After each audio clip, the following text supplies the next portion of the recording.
All right, we're going to take us back to the race course. We have heat number 13 on the water at Senior A Women.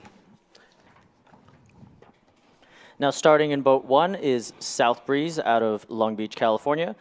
Boat 2 is NBP Paddling, the home team here. Boat 3 is Ottawa Dragon Boat Club from Canada. Boat 4, again my father's team, Bucks County Fusion. In boat 5 is TNPC, True North Paddle Club. Boat 6 is Tampa River Dragon Boat, again a nice local team here from Tampa. Boat 7 is CSDC Liquid Assets. Boat 8, Bytown Dragon Boat Club from Canada. And boat 9, another Canadian boat, H2O Montreal. Now, if we look on the water, I'm not sure if we have all the boats yet. Yes, there it is. The 9th boat just showed up there.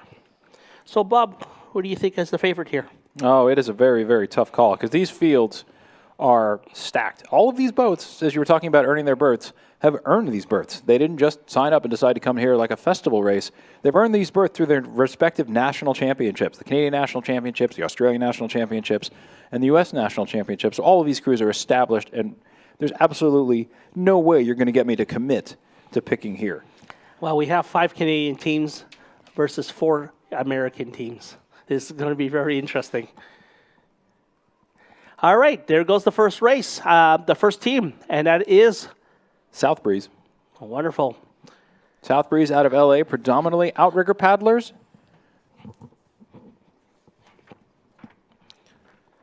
And that's Mary Melton steering that boat 1. She's an absolute beast when it comes to steering a boat.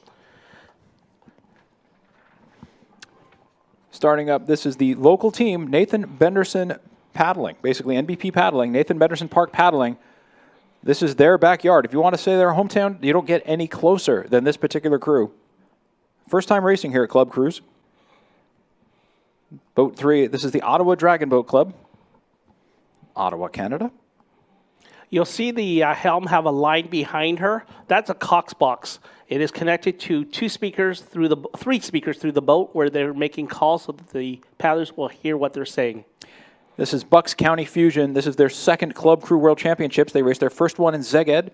They had qualified for Aix-les-Bains, but did not make the trip, as none of us did. Behind Bucks County Fusion, this is True North. True North Paddling Club. Matthew, what was the hometown for True North? Out of Toronto, they're one of the newest Canadian Dragon Boat clubs, formed in 2019. Excellent. One of 607 or something like that Toronto clubs. That's right. You can't, they're like Dunkin' Donuts in Boston. If you throw a stick, you're going to hit a Dragon Boat club in Toronto. And here we see boat 6. Tampa River Dragon Boat. That must be a local team then. They are. Oh, it's only about an hour and a half, 2 hours from here? Not even. One hour. And Tampa River Dragon Boat was established by 2 clubs coming together. More about them in a sec. This is CSDC Liquid Assets. Another Canadian team. Canadian Senior Dragon Boat Club is CSDC, the acronym. And the boat numbers, this is Bytown. I wanted to make certain, looking at number 8, those bright kids, you can't miss them. Out of Victoria. No, Bytown is actually Ottawa. Ottawa, I'm sorry. I did not mean to misplace. I'm going to get these right. I'm checking my notes. Carrie's like, are you going to talk? Yes, this is H2O out of Montreal. And where's Montreal in Canada? Oh, it's up there somewhere. No, it's in Quebec. I know they have Parc Jean Drapeau, which hosts an amazing festival. And now coming into the first turn, we see boat 1, South Breeze. Again, these Senior A Women's Standard boats are nice and fast and strong, these crews. That's Mary Melton steering that boat. I first got her to Hong Kong, and she steered in that crazy water in Hong Kong, and now look at her. She's amazing. If you can steer in Hong Kong, you can steer in anything. Well, thank you. There you go. Followed by boat 2, Nathan Benderson Park Paddling. Taking a little of a wider turn, gaining some momentum. Leaving the door open, though, because Ottawa is closing down that real estate quickly. So Nathan Benderson is in a defending position, knowing that Ottawa has closed down the gap. But 500 down, 1,500 to go. Interesting how 2 actually came through the exit close to that buoy, and not allowing the team to slip underneath.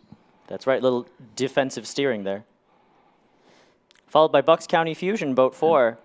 And they'll likely do the same thing, it looks like, cutting an inside line. Oh, boat 5 just ran on the inside. Well, True North is closing the real estate to Bucks. They didn't have overlap. They had to stay behind them in the corner, but they have closed down on exit. Look at the rooster tail coming off the True North helm. A lot of pressure on that tiller, but it's worked to great effect. They've come out and are basically less than a boat length behind Bucks. Look at the real estate they have put, though. These officials are working really hard this weekend. If you see the official boat there at the middle of the screen, they've got 3-4 heads looking in every direction. Tampa River Dragon Boat looking almost like they were doing a drift as the rear end stepped out around the corner. That steers person, boat 7, just buries herself down to just get that oar into the water. A lot of body English. Oh, and she makes it too. That's great. Here comes that top team, Bytown from Ottawa. They're really pushing through that turn here, Matthew. And now they're coming out with the final, from the final buoy there. In the neon, it's hard to miss them, gotta say. And further down the course, we have a little bit of a passing situation here. Got a lot of fans of South Breeze as they make the turn here at the 1,000-meter mark. And as Matthew pointed out, behind South Breeze, you've got the boats 2 wide. We got Nathan Benderson Park and Ottawa Dragon Boat Club, 3 and 2. And it looks like Ottawa's making a move, passing through, trying to get right of way as they come into the second turn, 75 meters out. Oh, they've got it. They're half a boat length clear at the 50-meter commit buoy. So one of the things that when they pass, they must have 2-meter distance between the 2 boats, and it looks like they are pretty clear of each other. Bucks County Fusion still trying to hold off True North. Boat 2 seems to be slowing down on their stroke rate. Long and low. Looks like they're going to take the inside lane as well. Following behind. Yep. Let's see.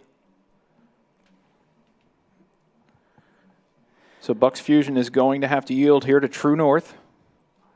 So they'll either power down or take the outside. Let's see what they do. Well, boat 5. Looks like they're going outside. They're going out way outside. Bucks is going to run outside the orange buoys. But TPNC has got to make that turn tight in the corridor. If they don't, they'll risk being penalized. They've left very little room for Bucks to do, but Bucks is doing what they can. They're just following them around the corner. Jan's pulling on that tiller as hard as she can in the Bucks boat. And we've got another 2-wide setup here as CSDC Liquid Assets. And by boat 6, that is Tampa River. Yep. Now, they got the same situation, so right of way was given to one of the 2 teams. It appears that 7 will take the inside corridor. Boat 6 will have to take the outside, and that's exactly what's happened. You can see boat 6 pull out. Tampa River is giving them lots of space, no contact. That's Senior A drummer Monique on that helm there for Tampa River. Tampa River just came back on the inside because there's clearance. Yep, working the crossover. Bytown, no such drama as they enter the corner. Absolutely glowing as they do. Love the kit. I wonder if Tampa River actually gave up boat speed into that turn. It's possible. On purpose. Yep. But they see the space now on the exit. 7 has got the really good lead on CSDC versus Tampa River. They're losing boat speed there. H2O Montreal having, again, none of this drama, just doing their own individual time trial, trying to close down the real estate to Bytown, DBC. It's very hard to know exactly how it's going when you're in that last spot. If you can close down the real estate, know you're making time up, that's great, but nothing is official until we get the count back. So it's really tough. But if you can get that clean water like H2O Montreal, that's the place you want to be. Bob, I get the impression you like drama in 2Ks. I do. I absolutely love it. It's the only place where the last time I raced a club cruise before this weekend was in Hong Kong in 2012. And at one point, we found ourselves between Shunday and Singapore. We were arguing in 3 languages. It was fantastic. Well, in Vancouver, we don't like the arguing per se. We just like hard racing. Oh, yeah. That's hard racing leads to drama, but then you shake hands afterwards, you bump fist and say, see you next time. And we have a beer. That's pretty much it. All right, Matthew, what do we see on the last stretch of the 1,500-meter last apex turn? On this final turn, we see this boat coming in nice and strong, boat number 3, Ottawa Dragon Boat Club, who have successfully passed NBP. Oh, and it looks like Ottawa is cutting inside of a buoy. The officials are probably going to have a conversation about that. But they're hugging these last 2 buoys, and I'm sure they're going to crank it really tight on that last one for the final straightaway. Looks like the buoy on the apex is kind of slid right into each other. It does. I think that buoy got moved. True North skates through what is a really tiny corridor at this point. It's barely a boat width. That is very tight. They're going to have to make some adjustments to that buoy for sure. And where did that boat come from? Number 4. Well, that is Bucks Fusion. Bucks cutting into the corridor from outside, which is what NBP did in front of them as well. But they didn't enter the corridor through those buoys, so I wonder if that's going to be okay or not. That is allowed if they cut in. Correct. And it looks like rounding out the field, we have these last 4 boats coming Running into clean. their final turn. Yep, everybody clean, everybody clear. Doesn't Nice look and like easy. we'll have too many overtakes here, but we shall see. I'm kind of glad the 3 of us are not on the official boat today. Oh, and they also cut that I don't buoy. think they have a choice, honestly. If I'm looking at this and if I got flagged for that, I would appeal because that buoy is way out of position based on the others. Hey, Bob, that's way too much drama for me today. I'm Italian. It's what we do. And now we see Tampa River. Tampa River with Bytown coming up nice and close behind them. Let's see if they can make that buoy the apex. Bytown continuing to have a really impressive regatta. Very nice. Yep, we saw them run that small boat, and the standard boat is living up to the reputation Bytown set up before, just closing it down and getting the job done. Followed by H2O Montreal. Again, threading the needle through that very tight buoy.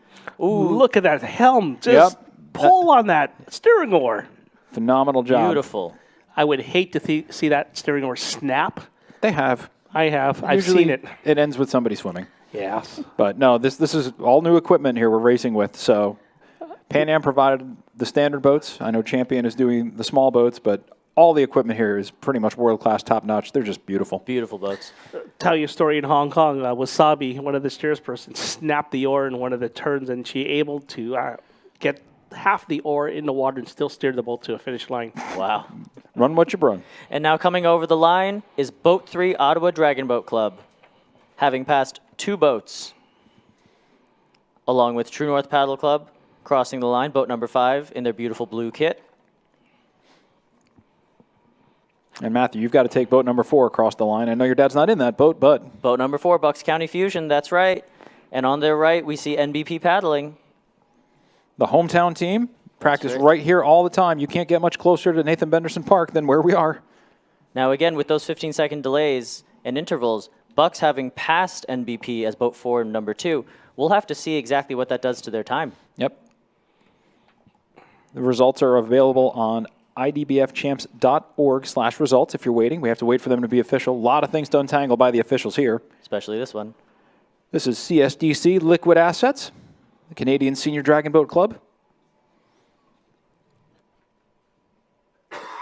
And across the line. And Bytown going for one more capture as they try and run down Tampa River Dragon Boat. I think they're going to hold them off. I think Tampa's got a half a boat, yeah. Yeah. But Bytown has definitely put on a show. Go, Canada, go. Oh, sorry. There, you're allowed. Yeah, a little rooting has got to be permitted. It's a long day. Wow.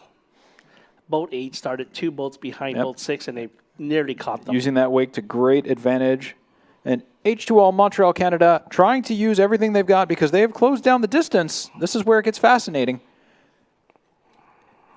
How many seconds behind? Because they would have started maybe 20 seconds apart. They finished 12. That's +8 unofficially to Montreal, to H2O Montreal. But we have to see. The officials make that decision, not us.